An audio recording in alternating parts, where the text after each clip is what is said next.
الذي أسرى بعبده ليلا صدق الله العظيم وبلغنا رسوله النبي الكريم ونحن على ذلك لمن الشاهدين والشاكرين والحمد لله رب العالمين إن الله وملائكته يصلون على النبي يا أيها الذين آمنوا صلوا عليه وسلموا تسليما اللهم صل على سيدنا محمد وعلى آل سيدنا محمد وأصحاب سیدنا محمد وبارک وسلم علیہم۔ میرے نہایت ہی واجب الاحترام ذی قدر وذی محترم وذی محتشم بزرگ و دوستو، خالق کائنات جل وعلا نے اپنی لاریب کتاب میں ارشاد فرمایا سبحان الذی، پاک ہے وہ ذات، اسرا بعبدہ لیلا، جو رات کے کچھ حصے میں اپنے بندہ خاص کو سیر کے لیے لے گئے۔ من المسجد الحرام الی المسجد الاقصی، مسجد حرام سے لے کے مسجد اقصی تک۔ ذکر اتنا ہے لیکن علماء فرماتے ہیں کہ اس کی بھی ایک وجہ تھی۔ اگر اللہ کریم جل وعلا پورے واقعے کو معراج کے انداز میں بیان کر دیتا تو یہ نہ پتہ چلتا کہ کھوٹے کون سے ہیں کھرے کون سے ہیں۔ یقیناً اللہ کریم جل وعلا کا اسلوب یہ ہے کہ مختصر سی بات کی طرف اشارہ کر کے بہت بڑے واقعے کا اظہار کرتا ہے۔ یقیناً میرے کریم آقا علیہ الصلوۃ والسلام فرماتے ہیں کہ اللہ نے مجھے جوامع الکلم سے نوازا ہے۔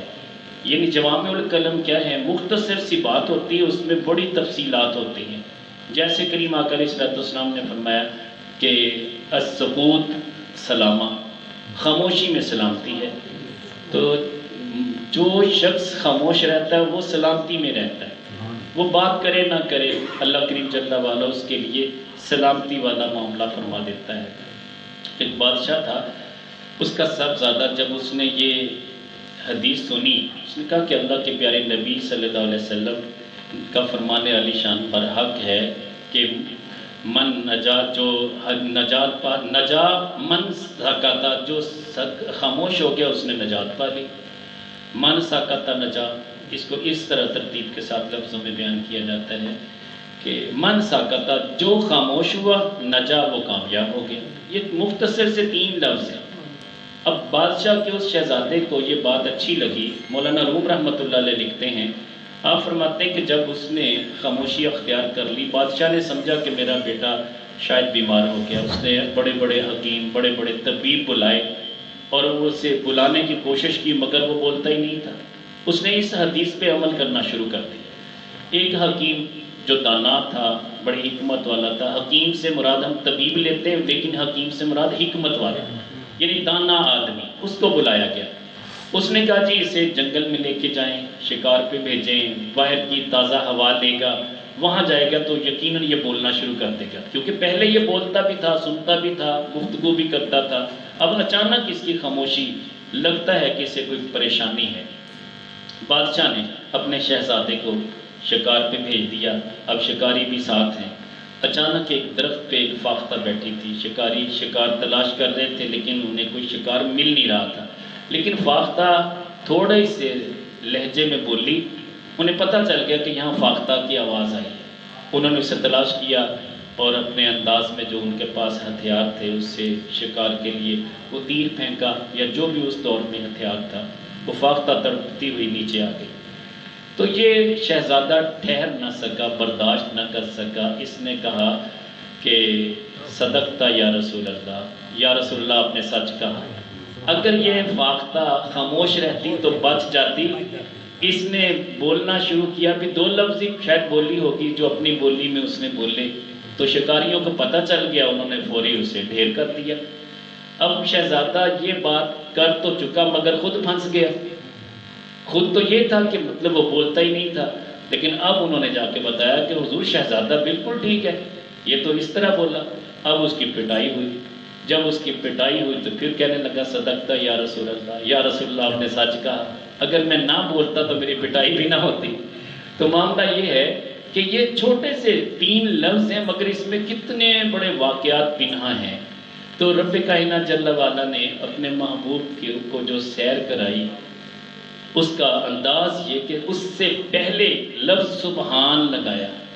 ہم سب سبحان اللہ کہتے ہیں کہ پاک ہے اللہ کی ذات، لیکن رب خود اپنے آپ کو پاک کہہ رہا ہے۔ سبحان الذی، پاک ہے وہ ذات، اپنے آپ کو خود رب پاک کہہ رہا ہے۔ یہ بڑی بات ہے، اس لیے کہ رب کائنات جل وعلا کے علم میں تھا کہ ایسے لوگ بھی ہوں گے جو میرے محبوب کے معراج کے واقعے کی تصدیق نہیں کریں گے اور عجیب عجیب باتیں گھڑیں گے اپنے طور پہ۔ تو میرے کریم آقا علیہ الصلوۃ والسلام کو جب یہ شان عطا کی کہ اپنی بارگاہ میں رب نے بلایا، ورنہ رب محتاج نہیں ہے بلانے کا۔ قرآن کی آیت موجود ہے فَإِنَّكَ بِأَعْيُنِنَا، اے محبوب آپ تو ہماری آنکھوں میں بستے ہو۔ جو محبوب رب کی آنکھوں میں بستا ہو اسے اوپر بلانے کی بظاہر حاجت نہیں ہے، مگر اوپر بلا کے یہ دکھانا مقصود تھا کہ اے کائنات والو، سب سے افضل و اعلیٰ اگر ہے تو میرا محبوب ہے۔ اس سے ظاہری طور پہ بھی میں بلندیاں عطا کرتا ہوں، وَنَفَعْنَا لَكَ ذِكْرَكَ بھی اسی کی شان میں کہتا ہوں، اِنَّا أَعْطَيْنَاكَ الْكَوْثَرَ بھی اسی کی شان میں کہتا ہوں۔ اب میرے کریم آقا علیہ السلام کی بارگاہ میں جبریل امین علیہ السلام آتے ہیں، اور ام ہانی کے گھر مولا علی شیر خدا کی سگی بہن ہیں۔ میرے کریم آقا علیہ السلام ان کا بڑا احترام کرتے تھے، اور وہ بھی سرکار سے والہانہ عقیدت اور عشق رکھتی تھی۔ ان کے گھر میرے کریم آقا علیہ السلام آرام فرما ہے۔ جبریل امین علیہ السلام چھت میں سوراخ کر کے نیچے آتے ہیں، ورنہ فرشتے کو چھت میں سوراخ کرنے کی حاجت نہیں ہے۔ یہ دکھانا مقصود تھا تاکہ اس واقعے کے بعد جو اللہ کے محبوب صلی اللہ علیہ وسلم نے بتانا تھا کہ یہ دیکھو چھت میں سوراخ ہوا، یہ لوگوں کے یقین کے لیے تھا، ورنہ فرشتہ بند دروازے میں بھی آ سکتا ہے، بند کمرے میں بھی آ سکتا ہے۔ بالکل اسی طرح میرے بابا جی حضور جب آخری وقت تھا، تقریباً کو 4-5 سال جب بستر علالت پہ رہے، بعض اوقات رات کی تاریکی میں، بعض اوقات ذکر کرتے کرتے، قرآن پڑھتے پڑھتے ایسا ہوتا، کہتے کہ بیٹا دروازہ کھول دو۔ میں پوچھتا کہ دروازہ کس لیے کھولنا ہے؟ کہتے بیٹا تجھے نہیں پتا اللہ کی مخلوق باہر کھڑی ہے جو مجھ سے ملنا چاہتی ہے۔ دیکھیں ملاقات کے لیے جب فرشتے ہمہ وقت ہمارے کاندھوں پہ موجود ہیں، ملاقات کے لیے ان کا آنا دروازے کے کھلے ہونے کا محتاج نہیں ہے، مگر وہ دکھانا چاہتے تھے، مجھے یاد کروانا چاہتے تھے کہ اللہ نے مجھے مرتبہ اتنا دیا کہ ملائکہ بھی ملاقات کے لیے آتے ہیں، دروازے پہ کھڑے رہتے ہیں، اجازت لے کے اندر آتے ہیں۔ یہ معمولی بات نہیں ہے۔ آپ حیران ہوں گے کہ ایسا کیسے ممکن ہے۔ میں کہتا ہوں کہ رب کائنات جل وعلا کے محبوب صلی اللہ علیہ وسلم نے فرمایا کہ جو بندہ دین کا طالب علم ہوتا ہے، اللہ ان کے اس ادب میں فرشتوں کو بھیجتا ہے جو پر بچھا دیتے ہیں۔ وہ طالب علم چلتا گلی میں ہے، حقیقت میں پر فرشتوں کے نیچے ہوتے ہیں، اس کے قدم اوپر ہوتے ہیں۔ تو جب ایک دین کے طالب علم کا یہ مقام ہے تو اللہ کے ولی کا کتنا بڑا مقام ہوگا۔ تو فرشتہ جبریل امین علیہ السلام تشریف لائے، میرے کریم آقا علیہ السلام چٹائی پہ آرام فرماتے ہیں، کھجور کی چٹائی تھی، اور آپ کو پتہ ہے کہ اکثر میرے کریم آقا علیہ السلام کھجور کی چٹائی پہ لیٹا کرتے تھے۔ آپ کے جسم اطہر پہ وہ کھجور کے پتوں کے نشان بن جاتے تھے۔ ایک بار حضرت عمر بن خطاب رضی اللہ تعالیٰ عنہ داخل ہوئے، آقا کریم علیہ السلام تشریف فرماتے، آرام فرماتے، سرکار اٹھ کے بیٹھے، کمر مبارک پہ وہ نشان لگے ہوئے تھے۔ گرمیوں کا موسم تھا، قمیض مبارک سرکار مدینہ صلی اللہ علیہ وسلم نے اتارا، جس کی وجہ سے وہ نشان نظر آ گئے۔ حضرت عمر بن خطاب رضی اللہ تعالیٰ عنہ رونے لگ گئے، عرض کی یا رسول اللہ کیسر و کسرہ تو بڑے بڑے کارپیٹس استعمال کریں، بہترین شاہانہ ٹھاٹ باٹ کے ساتھ زندگی بسر کریں، آپ امام الانبیاء ہیں اور پوری کائنات کے مالک ہیں، آپ کی یہ حالت کیوں؟ تو آقا کریم علیہ السلام نے فرمایا کہ عمر اللہ نے ہم سے آخرت کا وعدہ کیا ہے، ان کو دنیا میں سہولتیں ملے گی، ہمیں آخرت میں اللہ نے سہولتیں دینے کا وعدہ کیا ہے۔ کائنات کے مالک ہیں مگر صبر و رضا کے پیکر ہیں۔ ہمارے پاس جتنی بھی نعمتیں ہیں مگر ہم ناشکرے ہیں، ہم شکر گزار نہیں ہیں۔ اللہ کے پیارے نبی صلی اللہ علیہ وسلم سے بڑھ کے کائنات میں کوئی شکر گزار بھی نہیں تھا۔ آقا کریم علیہ السلام آرام فرما ہیں اور جبریل امین علیہ السلام تشریف لاتے ہیں، پاؤں کا بوسہ لیتے ہیں۔ اب پاؤں کا بوسہ جب زمین پہ لیٹے ہوئے کسی آدمی کے پاؤں کا بوسہ لیا جاتا ہے تو حیت کیسی ہوتی ہے، شکل کیسی ہوتی ہے، انداز کیا ہوتا ہے، ذرا تصور میں لائیے کہ زمین پہ کوئی انسان لیٹا ہوا ہے، ان کے پاؤں اگر آپ چومنا چاہتے ہیں کیا آپ کھڑے کھڑے چوم سکتے ہیں؟ جواب آئے گا نہیں چوم سکتے. رکوع میں چوم سکتے ہیں؟ نہیں چوم سکتے. جب آپ سجدے کی حالت میں جائیں گے تو یقیناً آپ پاؤں کا بوسہ لے سکیں گے. دیکھنے والا کہے گا یہ سجدہ ہو رہا ہے. امام عشق و محبت کیا پیاری بات کہتے ہیں کہ تاج روح القدس کے موتی جنہیں سجدہ کریں. بات یہ ہے کہ شرک سے بھی مبرہ بات یہ بھی نہیں کہا کہ حضرت جبریل علیہ السلام نے سرکار کو سجدہ کیا، بلکہ کیا کہا؟ تاج روح القدس، یعنی جبریل علیہ السلام نے جو تاج پہنا ہوا تھا اس تاج میں جو جڑے ہوئے موتی تھے، جو جڑے ہوئے موتی تھے، وہ موتی سرکار کے قدموں کو سجدہ کر رہے تھے. بات یہ موتیوں پہ یہ فتویٰ لگتا ہی نہیں کہ سجدہ کیوں کیا، وہ تو جامد چیز ہے. لیکن حقیقت یہ ہے کہ وہ اندر کی بات بتانا چاہ رہے تھے کہ اللہ کے نبی صلی اللہ علیہ وسلم سے جبریل علیہ السلام کو کتنا پیار تھا. آقا کریم علیہ السلام کے پاؤں کا بوسہ لیا اپنے کافوری ہونٹوں سے. سرکار مدینہ صلی اللہ علیہ وسلم بیدار ہوئے. اور یہ بھی یاد رکھیں کہ آقا کریم علیہ السلام زندگی بھر نہیں سوئے. سرکار مدینہ صلی اللہ علیہ وسلم کا فرمان ہے کہ میری آنکھیں سوتی ہیں، دل جاگتا رہتا ہے. تو ہمارا تو دل بھی سویا ہوا ہوتا ہے، ہمیں تو پتہ ہی نہیں ہوتا ہم کہاں پڑے ہیں. مگر اللہ کے نبی صلی اللہ علیہ وسلم کی ظاہری آنکھیں ضرور سوتی ہیں لیکن دل ہمیشہ جاگتا ہے. تو جبریل امین کی بارگاہ میں عرض کرتے ہیں ان اللہ اشتاقاک الی لقائک یا محمد. آقا کریم علیہ السلام کی بارگاہ میں عرض کرتے ہیں کہ اللہ آپ کی ملاقات کا مشتاق ہے. اللہ چاہتا ہے کہ اپنے محبوب سے ملاقات کرو، حالانکہ آنے جانے سے اللہ پاک ہے. اللہ کے سامنے اس کا محبوب ہم وقت موجود ہے اور فائنہ کا بیعیوننا اس کی شان ہے. مگر اس کے باوجود قرب میں بلانا اس کا ایک مقصد تھا جو میں بعد میں بتاؤں گا.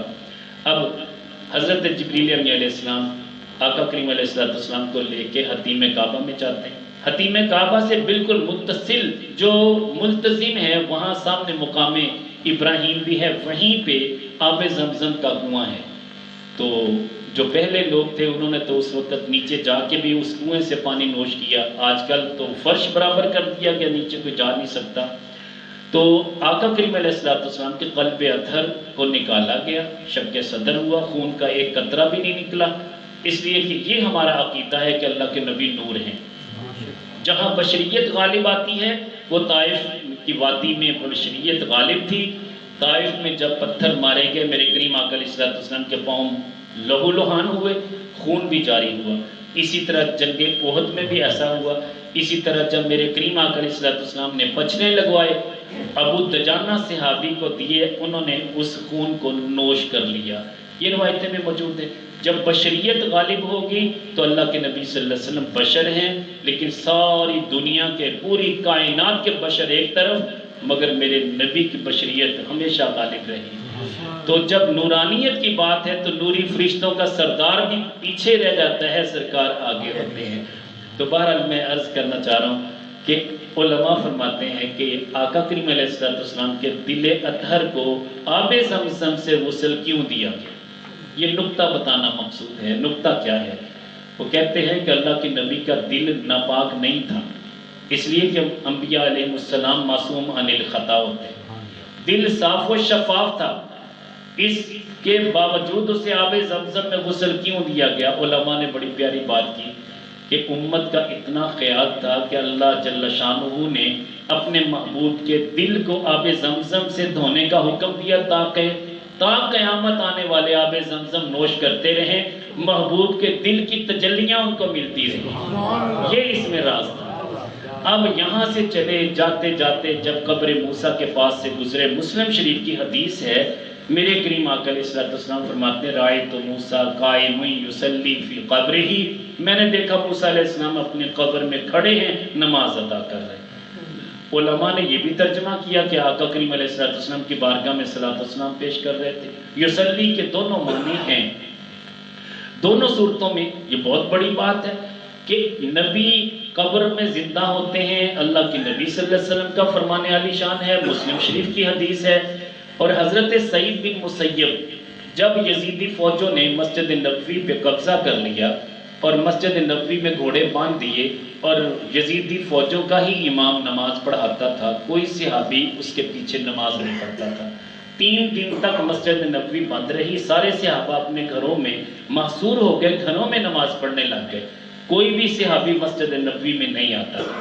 اب 3 دنوں میں سعید بن مسیب، یہ تابعین میں سے ہیں، اتنے ادب والے تھے، یہ اپنے آپ کو پاگل شو کرتے ہیں، مجنون بنا دیتے ہیں، کبھی ہنستے ہیں کبھی روتے ہیں۔ انہوں نے بارہا ان کو پکڑا، مسجد نبوی سے باہر نکالا، مگر یہ پھر آ جاتے، وہ مارتے پیٹتے مگر یہ برداشت کر لیتے۔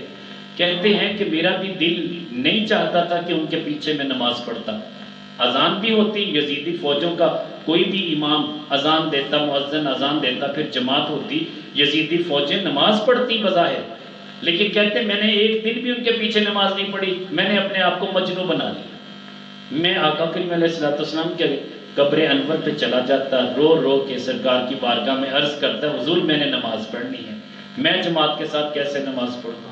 اللہ کا کرنا یہ ہوا کہ جب نماز کا وقت مقرر جو تھا، اس وقت پہ میں نے روضہ اطہر سے اذان سنی۔ جب میں نے اذان سنی، اللہ نے میری آنکھوں سے پردہ دور کر دیا، میں نے دیکھا کہ آقا کریم علیہ السلام جماعت کروا رہے ہیں، سارے صحابہ پیچھے نماز میں شامل ہیں۔ تو میں 3 دن تک اللہ کی قسم ہر نماز اللہ کے نبی کے پیچھے پڑھتا رہا۔ یہ سعید بن مسیب کی بات ہے۔ پتہ یہ چلا، لوگ اعتراض کرتے کہ ایسا کیسے ممکن؟ میں کہتا ہوں کہ جس نبی نے یہ فرمایا کہ میں قبر موسیٰ سے گزرا تو وہ نماز پڑھ رہے تھے، تو وہ موسیٰ علیہ السلام تو مسجد اقصیٰ میں میرے نبی کے پیچھے ہاتھ باندھ کے مقتدی بن کے کھڑے تھے، تو امام الانبیاء کا مقام کتنا ہے کہ جو قبر میں بھی 3 دن تک سعید بن مسیب کو جماعت کے ساتھ شامل کرتا ہے، کتنی بڑی کرم بخشی ہے۔ پتہ یہ چلا کہ نبی قبروں میں زندہ ہوتے ہیں، خود حدیث پاک ہے، سرکار مدینہ صلی اللہ علیہ وسلم نے فرمایا ان اللہ حرم علی الارض ان تاکل الاجساد الانبیاء، بے شک اللہ نے زمین پہ حرام قرار دیا ہے کہ وہ نبیوں کے جسموں کو کھائے۔ فنبی اللہ حی یرزق، دوسری جگہ ارشاد فرمایا کہ بے شک اللہ کے نبی زندہ ہوتے ہیں اور ان کو رزق دیا جاتا ہے۔ تو یہ روایتیں موجود ہیں۔ میرے کریم آقا علیہ الصلوۃ والسلام جب مسجد اقصیٰ پہنچتے ہیں، مسجد اقصیٰ میں دیکھا موسیٰ علیہ السلام پہلے سے موجود ہے۔ اب یہ تذکرہ کس نے کیا؟ میرے نبی صلی اللہ علیہ وسلم نے کہا کہ میں نے دیکھا موسیٰ علیہ السلام مجھ سے پہلے وہاں موجود ہیں۔ یہودی اپنی اس بات پہ اترانے لگے، کہنے لگے کہ تمہارے نبی کا یہ فرمان ہے، پتہ یہ چلا تمہارے نبی کی رفتار سے ہمارے نبی کی رفتار زیادہ ہے۔ ہمارے علماء نے اس کا بڑا پیارا جواب دیا۔ جواب یہ دیا کہ ہمارے نبی تو براق کی رفتار سے گئے تھے، تمہارے نبی کی اپنی رفتار تھی۔ ہم اس نبی کو بھی اپنا نبی کہتے ہیں، موسیٰ علیہ السلام بھی ہمارے نبی ہیں، مگر ان کی رفتار اپنی ذاتی تھی، نبی کی رفتار براق کی رفتار سے کہیں زیادہ ہے۔ یہ ڈیفینیٹ بات ہے۔ اور ایک بات میں آپ کو دوبارہ ریپیٹ کر دوں کہ جب جبریل امین علیہ السلام براق لے کے آئے، یہ برق سے ہے، بجلیوں والی سواری، یہ گدھے سے کچھ بڑا اور خچر سے کچھ چھوٹا ایسا جانور تھا، یہ بجلی کا بنا ہوا تھا، اور تا حد نگاہ جہاں اس کی نگاہ پڑتی وہاں وہ قدم رکھتا تھا۔ میرے کریم آقا علیہ السلام سوار ہونے سے پہلے جبریل امین علیہ السلام کو کہتے ہیں کہ اگر تو اللہ کی بارگاہ میں مجھے لے جانا چاہتا ہے اور اللہ جل شانہ کی چاہت بھی یہ ہے، تو اب یہاں پہ میرے کریم آقا علیہ السلام نے اپنے مان والی بات کی، جس کو ناز والی بات کہتے ہیں، جس کو مان اور تران کہتے ہیں۔ جب اللہ اذن دے دیتا ہے نا تو پھر بندہ بڑے مان کے ساتھ بات کرتا ہے۔ تو اللہ کا چونکہ اذن تھا، اب سرکار مدینہ صلی اللہ علیہ وسلم فرماتے ہیں کہ میں براق پہ سوار نہیں ہوں گا، اے جبریل پہلے یہ وعدہ لے کے اور رب کائنات جل وعلا سے اگر مجھے معراج کروانی، میرے ہر امتی کو بھی معراج کروائی جائے۔ ابھی جبریل علیہ السلام وہیں کھڑے تھے، اللہ کی طرف سے حکم آیا کہ اے پیارے جبریل یہ وعدہ کر لو میں اپنے محبوب کے ہر امتی کو معراج کا تحفہ دوں گا۔ اور پیر اجمل قادری صاحب نے یہ بات بیان کی، ایمان تازہ ہوا، مزہ آیا کہ یار اتنا بڑا وعدہ تو اللہ کے نبی صلی اللہ علیہ وسلم نے یہیں پہ لے لیا، اس لیے کہ سرکار اپنی امت کو ہمیشہ یاد رکھتے ہیں۔ یہ بات اٹل حقیقت ہے۔ پیدا ہوئے رب حبلی امتی کہا، پھر ہر جگہ پہ، ہر غار میں، ہر جگہ پہ جہاں بھی آقا کریم علیہ السلام محو عبادت ہوئے اپنی امت کو یاد رکھا۔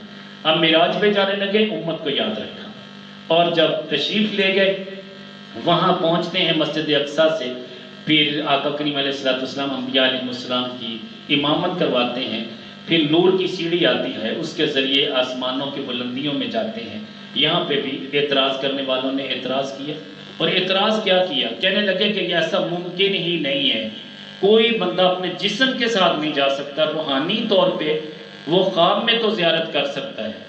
میں کہتا ہوں بلکہ علماء نے بھی یہ بات کہی کہ اگر بات روحانی خواب کی ہوتی تو خواب آپ بھی دیکھ سکتے ہیں، میں بھی دیکھ سکتا ہوں، پھر اس میں تخصیص کی کوئی بات نہیں تھی۔ بات چونکہ جسمانی بھی تھی، رب کائنات جل وعلا نے اسی لیے اسے قرآن کی زینت بنایا۔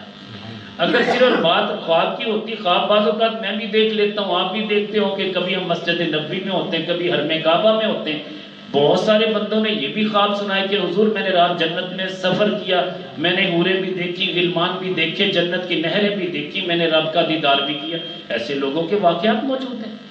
تو پھر تخصیص کیا ہوئی؟ علماء نے فرمایا تخصیص یہ ہے وہ خواب کی حالت میں دیکھتے ہیں، اللہ کے نبی جسمانی طور پہ بھی تشریف لے کے گئے تھے۔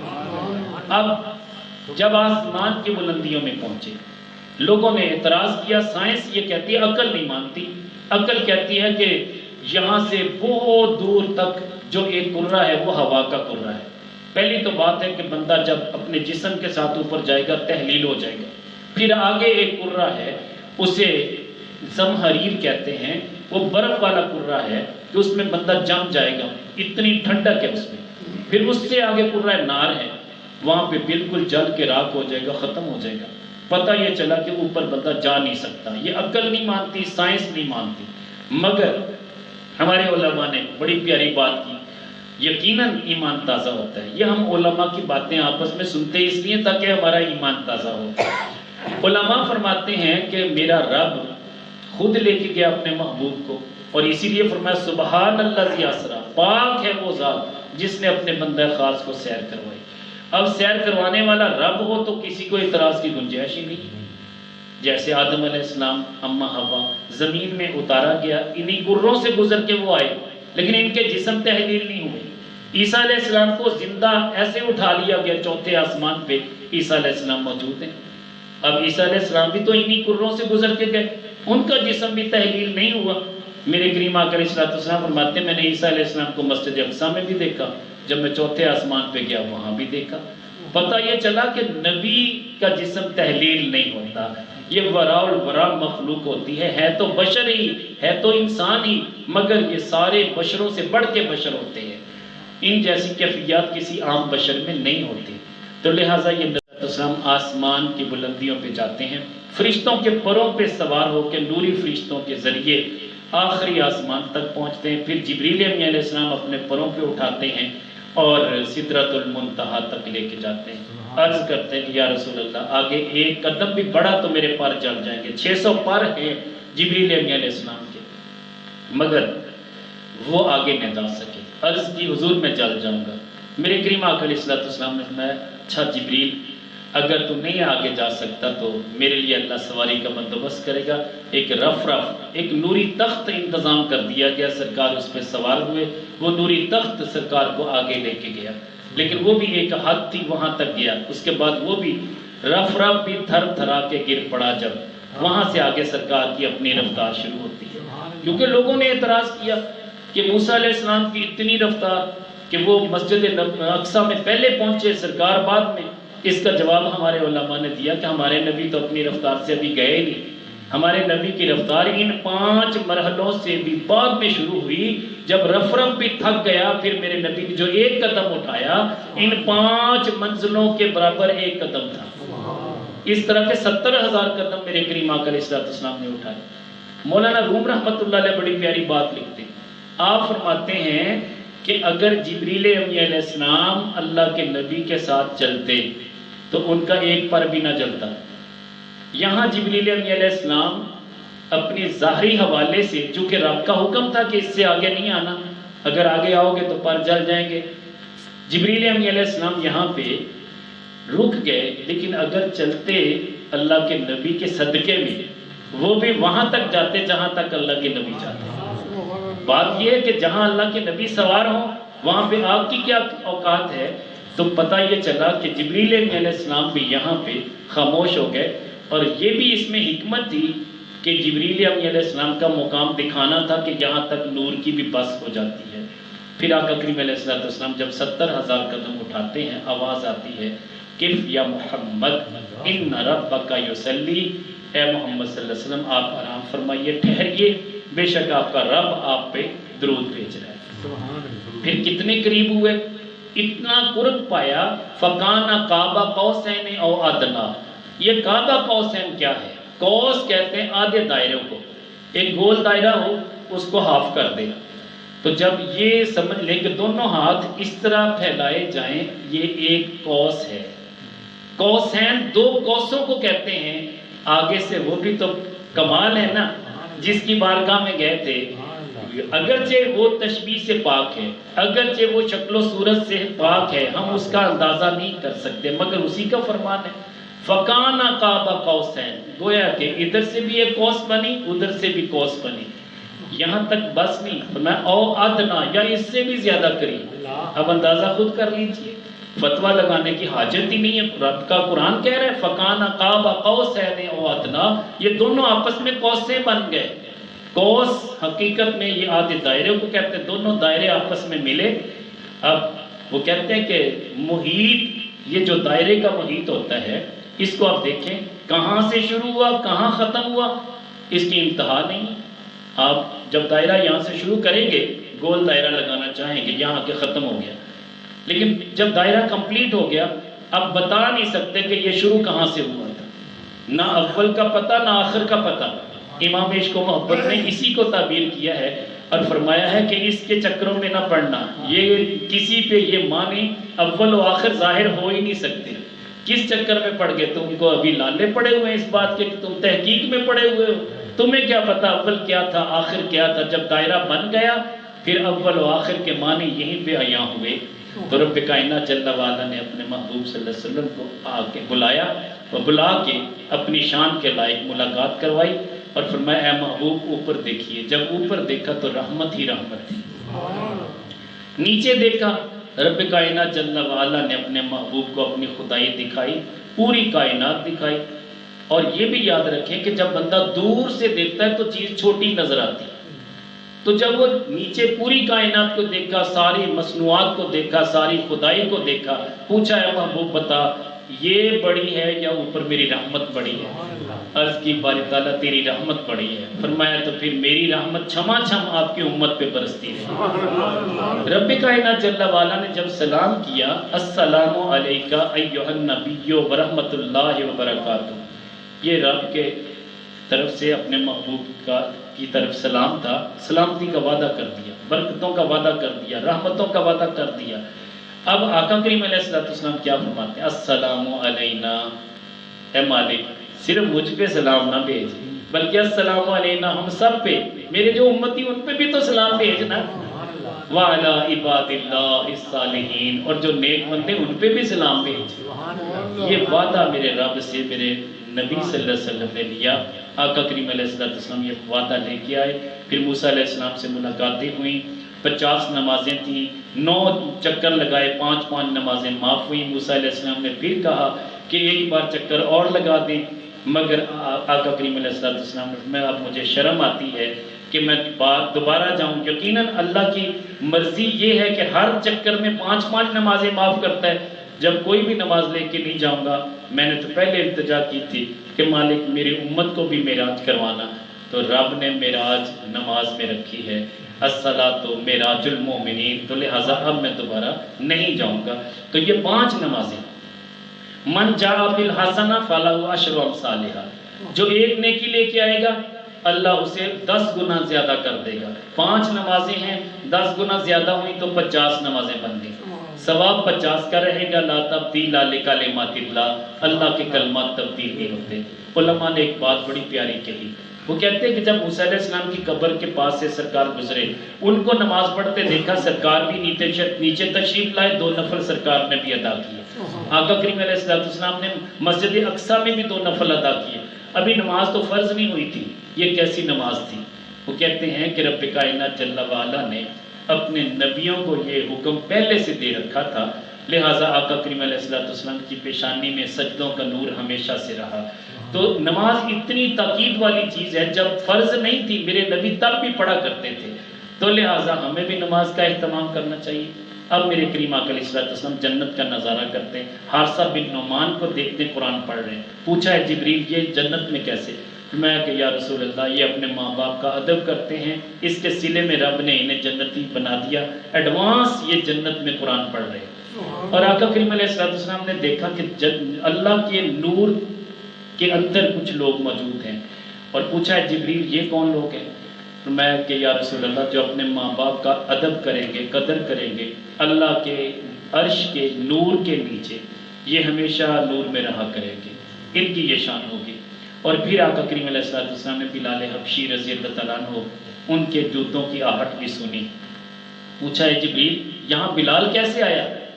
اب گویا کہ بلال کو سرکار دیکھ بھی رہے، عرض کی حضور یہ تو مدینے میں چل رہا ہے، لیکن ان کے جوتوں کی آہٹ آپ یہاں پہ سن رہے ہیں۔ مجھے بتائیے کہ بندہ چل رہا ہے، جوتوں کی آہٹ ہی اگر وہ سنے، دیکھے نہ اس بندے کو، کیا پتا چلے گا کس کی آہٹ ہے؟ گویا کہ پتا چلا کہ اللہ کے نبی صلی اللہ علیہ وسلم تھے وہاں پہ، مگر مدینے میں چلتے ہوئے بلال کو بھی دیکھ رہے تھے اور ان کی آہٹ کو بھی سن رہے تھے۔ تو بہرحال یہ چلنے کا انداز، حالانکہ پوری کائنات رکی ہوئی ہے مگر بلال حبشی چل رہے، یہ اللہ کا خاص کرم تھا کہ ایک ہی وقت میں زمان و مکان کی قید بھی ہے مگر ادھر چلنے کا انداز بھی بلال حبشی کا ہے۔ پھر روایت میں آتا ہے کہ ایک حور نے بڑے لچاتے ہوئے کہا اور عرض کی کہ یا رسول اللہ مجھے بھی کوئی تحفہ دیجئے، فرمایا کہ تمہیں میں اپنے بلال کا تحفہ دیتا ہوں۔ عرض کی حضور صرف بلال کا، میری تو طلب کچھ اور تھی، اور میں کہ یہ تو بلال سے پوچھوں گا وہ بھی تمہیں پسند کرتا ہے یا نہیں کرتا۔ یہ روایت بھی علماء نے بیان کی ہے۔ ہمارے ہاں بہت ساری ایسی روایات ہیں جو بعض اوقات علماء بیان کرتے ہیں، یا بعض اہل علم تو نہیں میں کہہ سکتا ان کو، اس میں بڑا کلام ہے، وہ بھی وضاحت کرنا میں ضروری سمجھتا ہوں، چونکہ وقت بھی ہو چکا ہے، 5 منٹ میں انشاءاللہ میں بات کمپلیٹ کرتا ہوں۔ وہ بات کیا ہے؟ میری موجودگی میں ایک نقابت والے نے ایک بات کی، یہ آپ کے بھی علم میں ہونی چاہیے۔ اس نے اشعار کی صورت میں اللہ کے پیارے نبی صلی اللہ علیہ وسلم کے نالین کا اور جبریل امین علیہ السلام کا مقابلہ کروایا، باتیں کرتا گیا، اشعار پڑھتا گیا، یہاں تک کہ اس نے ایک شعر یہ پڑھا کہ اللہ کے نبی کی نالین بولی اے جبریل اب تو یہاں سدرہ پہ رک گیا ہے، اب بتا محترم میں ہوں یا تو محترم ہے؟ اب یہ بات کہی، لیکن یہاں پہ میری بات سن لیجئے، ہمارے امام عشق و محبت نے منع فرمایا، پیرزادہ رضا صاحب مصطفی صاحب نے بھی منع کیا۔ وہ کہتے ہیں کہ یہ جو کہا جاتا ہے سنے جوڑے عرشاں تے جان والے، یہ بات غلط ہے، اس لیے کہ نبی سے بڑھ کے ادب والا کوئی نہیں ہوتا۔ سنے جوڑے عرشاں تے جان والے یہ کہنا اس لیے حماقت ہے، ذرا سوچئے کہ اللہ کے نبی صلی اللہ علیہ وسلم تو مسجد میں اپنے جوتے لے کے نہیں آتے تھے، تو عرش پہ کیسے لے کے جا سکتے؟ اللہ کے نبی سے بڑھ کے کوئی ادب والا ہے؟ اللہ کے پیارے نبی صلی اللہ علیہ وسلم جب مسجد نبوی میں تشریف لاتے تو آقا کریم علیہ السلام نالین مبارک اتارتے اور قدم آگے بڑھاتے مسجد میں تشریف لے جاتے۔ 3 صحابی ایسے ہیں جن کا تذکرہ میں نے سنا، حضرت عبداللہ بن مسعود، مولا علی شیر خدا، اور ایک صحابی اور ہے جن کو خاصف النال کا لقب دیا گیا تھا۔ انہوں نے اپنے بازوؤں کے ساتھ جیبیں لگائی ہوئی تھی، میرے کریم آقا علیہ السلام کی ایک نال مبارک اس بازو میں دے دیتے، ایک نال مبارک اس بازو میں دے۔ وہ تینوں صحابی جب بھی اللہ کے نبی مسجد میں تشریف لاتے نالین یہاں پہ اپنی جیبوں میں ڈال لیتے، نماز بھی پڑھتے تو اللہ کے نبی کی نال مبارک سینے پہ ہوا کرتی۔ یہ تھا عشق اور یہ تھا پیار۔ میں کہتا ہوں کہ اللہ کے نبی صلی اللہ علیہ وسلم مسجد نبوی میں خود لے کے نہیں جاتے تھے مگر صحابہ اتنا احترام کرتے تھے، نال مبارک تھا۔ لیکن اگلی بات، جبریل علیہ السلام سے آقا کریم علیہ السلام کی نال مبارک کو افضل کہنا، زیادہ محترم کہنا، یہ حقیقت میں یہ انصاف نہیں ہے، اس لیے کہ میرے کریم آقا علیہ السلام نے فرمایا کہ جبریل علیہ السلام کا مرتبہ ابو بکر سے بھی افضل ہے۔ جب میرے کریم آقا علیہ السلام کے وہ صحابی جو جانثار بھی ہیں، یار غار بھی ہیں، یار مزار بھی ہیں، وہ نیچے ہیں، جبریل اوپر ہے، مرتبے میں وہ بڑے ہیں جبریل علیہ السلام، تو پھر نالین مبارک کے بارے میں یہ بات نہیں کہنی چاہیے۔ تو یہ چیزیں ہمیں سیکھنی ہیں۔ اب میرے کریم آقا علیہ السلام نے اپنے سارے صحابہ کے محلات دیکھے، حضرت عمر بن خطاب کا محل بھی دیکھا، اور سارے صحابہ کے محلات کے باہر تختی لگی ہوتی تھی اور ہر صحابی کا نام لکھا ہوتا تھا۔ آقا کریم علیہ السلام گزرتے ہیں، سارے صحابہ کے مکان دیکھتے ہیں، فرمایا کہ اے عمر، میں نے جب تیرے مکان کے پاس سے گزرنا چاہا تو میں نے تیری ایک حور کو بھی دیکھا جو پردے میں تھی، مگر اس نے مجھ سے خطاب کیا، مجھ سے مخاطب ہوئی، کہتی ہے کہ حضور آپ اندر تشریف لے آئیے، عمر کی اور حوریں بھی وہاں موجود ہیں۔ آقا کریم علیہ السلام فرماتے ہیں کہ عمر، مجھے غیرت آئی کہ جب تک عمر اپنی ان بیویوں کو نہیں دیکھتا میں کیوں دیکھوں، لہٰذا میں تیرے محل میں داخل نہیں ہوا۔ حضرت عمر رضی اللہ تعالیٰ عنہ رونے لگ گئے، یا رسول اللہ آپ مجھ پہ غیرت کھا رہے، حالانکہ میں بھی آپ کا، وہ بھی آپ کی خادمہ ہیں، آپ کے صدقے میں تو اللہ نے مجھے جنت دینی ہے۔ مجھے بتائیے کہ اتنا کرم سرکار کا کہ اپنے صحابہ کو ایڈوانس جنت کی مبارک دے رہے۔ پھر کریم آقا علیہ السلام فرماتے ہیں کہ جب میں نے جہنم کا معائنہ کیا، میں نے آگ برستی ہوئی دیکھی، شعلے برستے ہوئے دیکھے، پوچھا یہ لوگ کون ہیں؟ فرمایا حضور آپ کے وہ امتی جو اپنے ماں باپ کو ستائے گی، ان پہ اس طرح کا عذاب آئے گا۔ پھر میں نے دیکھا کہ سروں کو کچلا جا رہا ہے، میں نے پوچھا ہے جبریل یہ کون لوگ ہیں؟ فرمایا یہ حضور آپ کے وہ امتی جن کے سر بھاری ہوں گے، نماز کی توفیق نہیں ملے گی، وہ مسجد میں نہیں آ پائیں گے، نماز نہیں پڑھیں گے، ان کے سر بوجھل ہوں گے، ان کو نماز کی توفیق نہیں ہوگی، تو یہ ان کے سر کچلے جا رہے ہیں۔ پھر میں نے دیکھا کہ پیٹ بڑھتے ہوئے جا رہے ہیں، پھول جاتے ہیں، پھر پھٹ جاتے ہیں، ان میں سے سانپ نکلتے ہیں۔ میں نے پوچھا ہے جبریل یہ کون لوگ؟ فرمایا یا رسول اللہ آپ کے وہ امتی جو سود کا کاروبار کریں گے، جو سود میں ہمیشہ مگن رہیں گے، اپنی رقم کو کئی گنا زیادہ بڑھانے کی کوشش کریں گے، ان کے پیٹ جہنم میں اس طرح پھٹیں گے، سانپ ان سے نکلیں گے، پیٹ پھر جڑ جائیں گے، دوبارہ پھر اسی طرح پھٹیں گے، ایسا ہوتا رہے گا۔ پھر آقا کریم علیہ السلام فرماتے ہیں میں نے ایسی عورتوں کو دیکھا جو اپنے پستانوں سے باندھی ہوئی تھی، لٹکائی گئی تھی۔ میں نے پوچھا کہ جبریل یہ کون ہے؟ فرمایا یا رسول اللہ جو فاحشہ عورتیں، جو زانیہ عورتیں، جو بے پردہ رہنے والی عورتیں، ان کے ساتھ ایسا ہوگا۔ پھر آقا کریم علیہ السلام فرماتے ہیں میں نے ان لوگوں کو دیکھا جن کے پاس بہترین خوشبودار گوشت پکا ہوا پڑا ہے، مگر وہ نہیں کھا رہے، وہ بدبودار گوشت میں اپنے ہاتھ مار رہے ہیں، اسی کو کھا رہے ہیں۔ پوچھا یہ کون ہے؟ فرمایا یا رسول اللہ یہ وہ آپ کے امتی ہیں جو اپنی ستھری بیویاں چھوڑ کے ناجائز گندی عورتوں کے ساتھ اپنی راتیں گزارتے تھے، یہ وہ لوگ ہیں۔ تو اس طرح کے یہ عذابات بھی میرے کریم آقا علیہ السلام کو دکھائے گئے، اور یقیناً آقا کریم علیہ السلام کی ہر بات ہمارے لیے حقیقت میں یقین کامل رکھنے کے لیے ہے۔ اگر ہم یقین نہیں رکھیں گے تو یقیناً گمراہی کے اتھاہ گہرائیوں میں چلے جائیں گے۔